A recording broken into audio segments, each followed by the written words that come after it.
آپ اللہ کے کلام سے 8 سال سے 10 سال سے 4 سال سے 5 سال سے جڑی، اگلے بندے کو 4-5 منٹ کا بھی آپ نے وقت نہیں دیا اور چڑھائی کر دی اس کے اوپر، غصہ کر رہے اس کے اوپر، تو بھئی اس کے پاس وہ اللہ کا کلام نہیں پہنچا ہے ابھی جو آپ کے پاس پہنچ چکا ہے. آپ نے اللہ کے کلام کو جیسے سمجھا ہے اگلا بندہ نہیں سمجھ سکا ہے ابھی. That's why just let go, ignore کرے تھوڑا سا ٹیمپرری. دیکھیے کہ لوگوں سے ہم کو نفرت نہیں کرنی ہے، لوگوں کے رویے سے نفرت کرنی ہے، لوگوں کے اعمال کو ہمیں برا سمجھنا ہے نہ کہ لوگوں کو برا سمجھنا ہے. تو یہ فرق ہوتا ہے، جو یہ اتنا بنیادی فرق ہے جو لوگ سمجھ نہیں پاتے. لوگ اٹھے سٹے لوگوں سے نفرتیں کرتے، نہیں، لوگوں سے تو ہم کو نفرت نہیں کرنی، وہ بھی ہماری طرح انسان ہے. ہمیں کیا کرنا ہے؟ ان کے اعمال کو برا سمجھنا ہے. بھائی آپ جو کر رہے ہو یہ اچھا نہیں ہے، یہ برا ہے. ہم دیکھیے لوگوں سے نفرت کریں گے تو کون آئے گا ہم سے سیکھنے کے لیے؟ کوئی بھی نہیں آئے گا.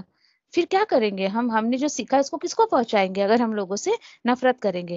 تو جسٹ ٹیمپرری بیس پہ جسٹ لیٹ گو کریں. اینڈ ادر تھنگ از کہ والمر بالعرف، یہ وہی ہے کہ حکم دینا. بالعرف کیا ہے؟ نیکی کا حکم دینا. یعنی اب یہ نہیں کیا کروں، لوگ مجھے پریشان کر رہے ہیں، کوئی تو میری بات نہیں سنتا ہے، نہیں بھائی میں دین کا کام نہیں کر سکتی. نہیں، چھوڑنا بالکل نہیں ہے. چھوڑنے کی تو آپ سوچ بھی نہیں سکتے ہو. یعنی آپ اپنے خیال میں بھی چیز نہ لائے کہ مجھے دین کا کام نہیں کرنا ہے. دیکھیں انشاءاللہ آگے چل کے ہم پڑھیں گے کہ اللہ سبحانہ تعالیٰ اپنے بندے کے گمان کے ساتھ ہوتا ہے. وہاں بالکل اللہ سبحانہ تعالیٰ نے یہ نہیں کہا ہے کہ میں اپنے بندے کے اچھے گمان کے ساتھ ہوتا ہوں. نہیں، بالکل نہیں. یہ لوگوں کی مس انڈرسٹینڈنگ ہے کہ اللہ سبحانہ تعالیٰ اچھی سوچ کے ساتھ ہوتے. نہیں، اللہ سبحانہ تعالیٰ انسان کے ہر سوچ کی، ہر طرح کی سوچ کے ساتھ ہوتے ہیں. بندہ اسی لیے جیسا سوچتا ہے اس کے ساتھ ویسی ہوتا جاتا ہے. کیا ہی اچھا ہو کہ جب اللہ سبحانہ تعالیٰ ہمارے اچھے اور برے دونوں گمان کے ساتھ ہیں. اللہ سبحانہ تعالیٰ پورا پاور رکھتے ہیں کہ ہم اچھا سوچ رہے ہیں تو ہمارا اچھا ہو، ہم برا سوچ رہے تو ہمارا برا ہو. لیکن نعوذ باللہ جب یہ بندے برا سوچ رہا ہے اور اس کے ساتھ ہو جاتا ہے اللہ کو بلیم کرتا ہے، استغفر اللہ. اور اچھا ہو جاتا ہے تو آئی ڈیزرو اٹ، میں ڈیزرو کرتا ہوں، بھائی یہ تو ہونا ہی تھا، یہ تو حق ہے میرا، ایسی باتیں کرتا ہے. تو یہ انسان کی چاپلوسیاں، انسان کا یہ سائیکو، یہ ساری چیزیں ہم اللہ کے کلام میں انشاءاللہ پڑھیں گے. تو کیا کرنا ہے؟ لوگوں کو نیکی کی طرف بلانا نہیں چھوڑنا ہے آپ کو. نہ آپ کو یہ کام چھوڑنا ہے اور نہ ہی آپ لوگوں کو نیکی کی طرف بلانا چھوڑیں گی. دیکھیے دین کا راستہ آسان راستہ نہیں ہے. لوگ سمجھتے ہیں کہ دین دین پر عمل کرنے والا یا دین کا کام کرنے والا پھولوں کے بستر پہ سوتا ہے یا پھولوں کے راستے پر چلتا ہے. نہیں، یہ بہت مس کانسیپٹ ہے لوگوں کا. انہیں جو یہ الگ بات ہے کہ بھائی وہ واویلا نہیں مچاتا ہے، ہائے ہے نہیں کرتا ہے، تمہیں کیا بتاؤں میرے ساتھ کیا ہوتا ہے کیا نہیں ہوتا ہے. کیونکہ اسے پتا ہے کہ اگر اللہ کے راستے میں مجھے ایک کانٹا بھی چبھا تو میرا وہ ویسٹ نہیں جانے والا ہے. تو اس پر بھی وہ صبر کرتا ہے. اللہ سبحانہ تعالیٰ اس پر بھی اس کا اجر لکھ دیتے ہیں. اہمیت کو سمجھے. آپ کو اللہ سبحانہ تعالیٰ نے چنا ہے اپنے کلام کو دوسروں تک پہنچانے کے لیے. خوش نصیب ہے آپ اللہ کی وہ بندیاں کہ جن کو اللہ سبحانہ تعالیٰ نے چنا. تو اللہ کا شکر ادا کریں. اینڈ ادر از تھرڈ کیا ہے ہمارا؟ وَعَارِضْ عَنِ الْجَاهِلِينَ. دیکھیں اور کیا کریں؟ اور کنارے رہو کس سے؟ نادانوں سے. ابھی کون سے جاہل ہے؟ یہ وہ جاہل ہے کہ مطلب جنہیں پوری نالج نہیں ہے اللہ کے کلام کی، اس کے باوجود بحث و مباحثہ کرتے ہیں. سمجھ رہے ہو آپ؟ ان کے پاس اللہ کا کلام پہنچا نہیں ہے، پھر بھی وہ آپ سے آ کے بحثیں کرتے، نہیں ایسا نہیں، ایسا ہونا چاہیے، ویسا ہونا چاہیے. تو دیکھیے کہ تھوڑا مشکل ہو جاتا ہے ایسے لوگوں سے بات کرنا یا پھر ایسے لوگوں کو سمجھانا. تو اللہ تعالیٰ بولے بس تھوڑا سا ان سے دور رہیں، کیونکہ کبھی کبھی ایسے لوگ بڑی رکاوٹ پیدا کر دیتے دین کے راستے میں. تو دیکھیے اتنے خوبصورت طریقے سے اللہ سبحانہ تعالیٰ نے یہاں پر 3 باتوں کا ذکر کیا ہے. ہر داعی دین کو چاہیے کہ ان 3 باتوں پر اگر وہ عمل کرتا ہے، یقین کرے اس کے لیے دین کے کام میں آسانی ہو جائے گی، آسانی ہوگی. اب کیا ہوتا ہے پتہ ہے حال ہمارا کیا ہے، یا میں جہاں تک جانتی ہوں کہ مسئلہ ہمارا جو سب سے بڑا ہے، جو نہیں آنا چاہتا نا اسی کے پیچھے پڑے رہتے.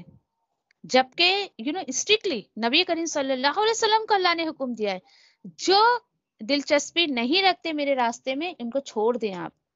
بلکہ جو دلچسپی رکھتے ہیں، جو دوڑ دوڑ کر آپ کے پاس آ رہے، بھائی ہمیں سکھا دو، ہمیں پڑھا دو، آپ ان کے پیچھے محنت کریں. الحمدللہ وہ بات میرے ذہن میں بہت اچھے سے بیٹھ گئی. جو لوگ انٹرسٹڈ ہوتے ہیں نا، آپ ان کے پیچھے محنت کریں تو آپ کو اس کا کچھ بدلہ بھی مل جائے گا. بھائی جو لوگ بالکل بھی دلچسپی نہیں لیتے ہیں ان کے پیچھے وقت ضائع کرنا بیکار ہے، میں سمجھتی ہوں. کیوں؟ کیونکہ اللہ سبحانہ تعالیٰ خود کہہ رہے ہیں.